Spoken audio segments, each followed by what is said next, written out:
মাৰ্ঘেৰিটাত 18,000 আই মাতৃলৈ 10,000 টকাৰ চেক বিতৰণ। মুখ্যমন্ত্ৰী মহিলা উদ্যমিতা আঁচনিৰ চেক বিতৰণ অনুষ্ঠানত আজি মাৰ্ঘেৰিটাত মুখ্যমন্ত্ৰী ডক্টৰ হিমন্ত বিশ্ব শৰ্মাই উদ্ঘাটন কৰে। 83 নং মাৰ্ঘেৰিটা বিধানসভা সমষ্টিৰ 18,660 গৰাকী মহিলাক 10,000 টকাকৈ চেক প্ৰদান কৰা হয় মুখ্যমন্ত্ৰী মহিলা উদ্যমিতা আঁচনিৰ অধীনত। আমি পুনৰবাৰ জনাব লৈছো এক গুৰুত্বপূৰ্ণ খবৰ দি মাৰ্ঘেৰিটাত 18,000 আই মাতৃলৈ 10,000 টকাৰ চেক বিতৰণ। মুখ্যমন্ত্ৰী মহিলা উদ্যমিতা আঁচনিৰ চেক বিতৰণ অনুষ্ঠানত আজি মাৰ্ঘেৰিটাত মুখ্যমন্ত্ৰী ডক্টৰ হিমন্ত বিশ্ব শৰ্মাই উদ্ঘাটন কৰে। 83 নং মাৰ্ঘেৰিটা বিধানসভা সমষ্টিৰ 18,660 গৰাকী মহিলাক 10,000 টকাকৈ চেক প্ৰদান কৰা হয় মুখ্যমন্ত্ৰী মহিলা উদ্যমিতা আঁচনিৰ অধীনত। সন্মানীয় বিধায়ক ভাস্কৰ শৰ্মা ডাঙৰীয়া, জিলা আয়ুক্ত ডাঙৰীয়া, অৰুণজ্যোতি মৰাণ ডাঙৰীয়া, ভদ্ৰেশ্বৰ মৰাণ ডাঙৰীয়া, আনন্দ শৰ্মা ডাঙৰীয়া, দিগন্ত শইকীয়া ডাঙৰীয়া, কুশকান্ত বৰা ডাঙৰীয়া, প্ৰেম তামাং ডাঙৰীয়া, লক্ষ্য কোঁৱৰ ডাঙৰীয়া, পুলক গোহাঁই ডাঙৰীয়া, আমাৰ নৰ্থ ইষ্ট কোল ফিল্ডৰ জেনেৰেল মেনেজাৰ মিয়াৰ ডাঙৰীয়া, মনোজ ধানুৱাৰ ডাঙৰীয়া, আই মাতৃসকল, উপস্থিত ৰাইজ আৰু সুধীবৃন্দ, আজি মুখ্যমন্ত্ৰীৰ মহিলা উদ্যমিতা অভিযানৰ পুঁজি বিতৰণ উপলক্ষে আমি ইয়াতে সমবেত হৈছোঁ। মাৰ্ঘেৰিটা সমষ্টিৰ গাঁও অঞ্চলৰ 16,603 গৰাকী আৰু পৌৰসভা এলেকাৰ 1,767 গৰাকী অৰ্থাৎ সৰ্বমুঠ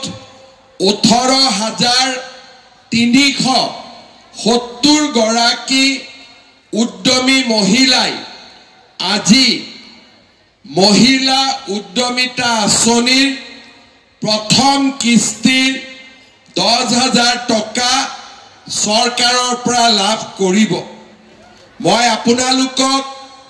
এই আঁচনিখনৰ বিষয়ে কেইআষাৰমান কথা ক'ব বিচাৰিম। মই বেছি দীঘলকৈ এইকাৰণেই নকওঁ যে আপোনালোকে চেকসমূহ লৈহে আজি ঘৰত যাব লাগিব, নহ'লে ঘৰৰ মানুহে আকৌ সুধিব যে চেক ল'ব আহিছিলি, চেক নাই দেখোন, হয়নে নহয়? সেইকাৰণে চেকটো লৈয়ে যাব লাগিব নে নালাগে? হ'ব নেকি? আজিতো চেক ল'বই লাগিব, হয়নে নহয়? যোৱা পৰহি দিনাখন আমি নলবাৰীত চেক দিছিলোঁ, যোৱাকালি আমি জাগিৰোডত চেক দিছিলোঁ আৰু আজি আমি মাৰ্ঘেৰিটাত চেক দিম। গ্ৰুপক সহায় কৰিছিলোঁ, ৰিভলভিং ফাণ্ড দিয়া, বেংকৰ পৰা লোন দিয়া, আৰু চাওঁতে চাওঁতে আমাৰ মহিলাসকলে বেংকৰ লগত পৰিচয় হ'ল, মিটিং কৰা আৰম্ভ কৰিলে, প্ৰচিডিং বুক লিখিব পৰা হ'ল আৰু বিভিন্ন সামগ্ৰী উৎপাদন কৰি আমাৰ মহিলাসকল বহুখিনি আগবাঢ়ি গ'ল। আমাৰ অসমত 4 লাখ আত্মসহায়ক গোট আছে আৰু 4 লাখৰ এই গোটত 10 গৰাকীকৈ সদস্য, সৰ্বমুঠ 40 লাখ আমাৰ আই মাতৃ, মোৰ বাইদেউ এই আত্মসহায়ক গোটৰ লগত জড়িত হৈ আছে। মাৰ্ঘেৰিটা সমষ্টিত প্ৰায় 18,300 গৰাকী মহিলাই মহিলা উদ্যমিতা আঁচনিৰ অধীনত চৰকাৰৰ পৰা 10,000 টকাকৈ লাভ কৰিছে। যিসকলে এই ধন প্ৰকৃত ব্যৱহাৰ কৰে, পৰৱৰ্তী সময়ত চৰকাৰৰ পৰা আৰু বেংকৰ পৰা তেওঁলোকে 25,000 আৰু 50,000 টকা পাবলৈ সক্ষম হ'ব। আজি মহিলা উদ্যমিতা আঁচনি মহিলাসকলে খুব সুন্দৰকৈ ইয়াক আদৰি লৈছে, য'তেই আমি গৈছোঁ অগণন ৰাইজৰ উৎসাহ মই ভাবোঁ যে ই অসমৰ গ্ৰাম্য অৰ্থনীতিৰ স্বৰূপ পৰিৱৰ্তন কৰিব অল ইণ্ডিয়াত কেইটামান পলিউশ্যন কণ্ট্ৰলৰ সমস্যা থাকে আমি কথা বতৰাও পাতি আছোঁ মই ভাবোঁ যে প্ৰডাকশ্যন আকৌ ষ্টাৰ্ট হৈ যাব কয়লাৰ দামো অলপ বাঢ়ি আছে কাৰণে ইয়াত দাম বিক্ৰী ইয়াৰ কয়লা বিক্ৰী কৰিলে লোকচান হয় কাৰণেও অল ইণ্ডিয়াই ষ্টক কৰি আছে বিক্ৰী কৰা নাই জামাতে আপোনাক দেশখনক উদ্বোধন কৰিছে অসমতো এটা যোৱাকালিৰ পৰা